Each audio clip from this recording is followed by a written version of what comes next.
തമോദ്രവ്യവും പ്രപഞ്ചോൽപത്തിയും പുതിയ കണ്ടെത്തലുകൾ. നൂറ്റാണ്ടുകളായി ഭൗതികശാസ്ത്രജ്ഞരെ കുഴപ്പിക്കുന്നൊരു വിഷയമാണ് തമോദ്രവ്യം അഥവാ ഡാർക്ക് മാറ്റർ. പ്രപഞ്ചോൽപത്തിയിൽ തമോദ്രവ്യത്തിന്റെ പങ്ക് സുപ്രധാനമാണ്. സ്വയം പ്രതിപ്രവർത്തിക്കുന്ന തമോദ്രവ്യം അഥവാ SIDM-നെക്കുറിച്ച് ഇന്ന് നമുക്ക് കൂടുതൽ അറിയാം. എന്താണ് SIDM? Self interacting dark matter എന്നതിന്റെ ചുരുക്കരൂപമാണ് ഇത്. ഇത് ഡാർക്ക് മാറ്റർ കാൻഡിഡേറ്റുകളിൽ ഒന്നാണ്. SIDM കണങ്ങൾ പരസ്പരം കൂട്ടിയിടിച്ച് പ്രതിപ്രവർത്തിക്കുന്നു. പക്ഷേ സാധാരണ ദ്രവ്യവുമായി, അതായത് പ്രോട്ടോണുകൾ, ന്യൂട്രോണുകൾ, ഇലക്ട്രോണുകൾ എന്നിവയുമായി ഇത് പ്രതിപ്രവർത്തിക്കുന്നില്ല. ഈ കൂട്ടിയിടികൾ ഊർജ്ജത്തെ സംരക്ഷിക്കുന്നു. ഇത് ഡാർക്ക് മാറ്റർ ഹാലോസിനെ ബാധിക്കുന്നു. ഇത് നക്ഷത്ര രൂപീകരണത്തിലും ഗാലക്സി പരിണാമത്തിലും പ്രധാന പങ്ക് വഹിക്കുന്നു.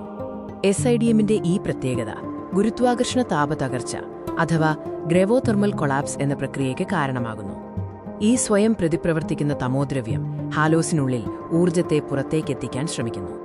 ഇത് ഹാലോസിന്റെ ഉൾഭാഗം കൂടുതൽ ചൂടുള്ളതും സാന്ദ്രതയുള്ളതുമാക്കി മാറ്റുന്നു. ഇതൊടുവിൽ ഒരു ഗുരുത്വാകർഷണ താപകോർ തകർച്ചയിലേക്ക് നയിക്കുന്നു. ഈ SIDM രൂപപ്പെടുത്തുന്ന ഘടനകൾ മാപ്പ് ചെയ്യുന്നത് ഒരു വലിയ വെല്ലുവിളിയായിരുന്നു. കാരണം ഓരോ സാന്ദ്രതയിലും വ്യത്യസ്ത സമീപനങ്ങളാണ് ആവശ്യമായിരുന്നത്.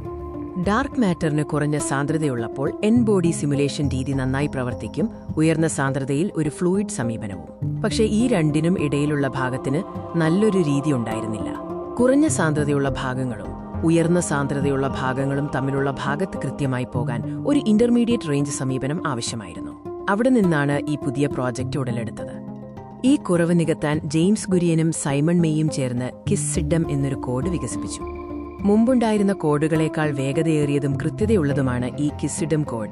ഇത് ഗവേഷകർക്ക് പൊതുവായി ലഭ്യമാണ്. ഈ കോഡിന്റെ പ്രാധാന്യം എന്തെന്നാൽ, മുമ്പ് കമ്പ്യൂട്ടേഷണൽ ചെലവേറിയ ക്ലസ്റ്ററുകൾ ആവശ്യമായിരുന്ന സ്ഥാനത്ത് ഇതിപ്പോൾ നിങ്ങളുടെ ലാപ്ടോപ്പിൽ പോലും പ്രവർത്തിപ്പിക്കാൻ കഴിയും എന്നതാണ്. ഈ പുതിയ രീതി സ്വയം പ്രതിപ്രവർത്തിക്കുന്ന തമോദ്രവ്യ മോഡലുകളെക്കുറിച്ചുള്ള പഠനങ്ങൾക്ക് പുതിയ വഴി തുറക്കും.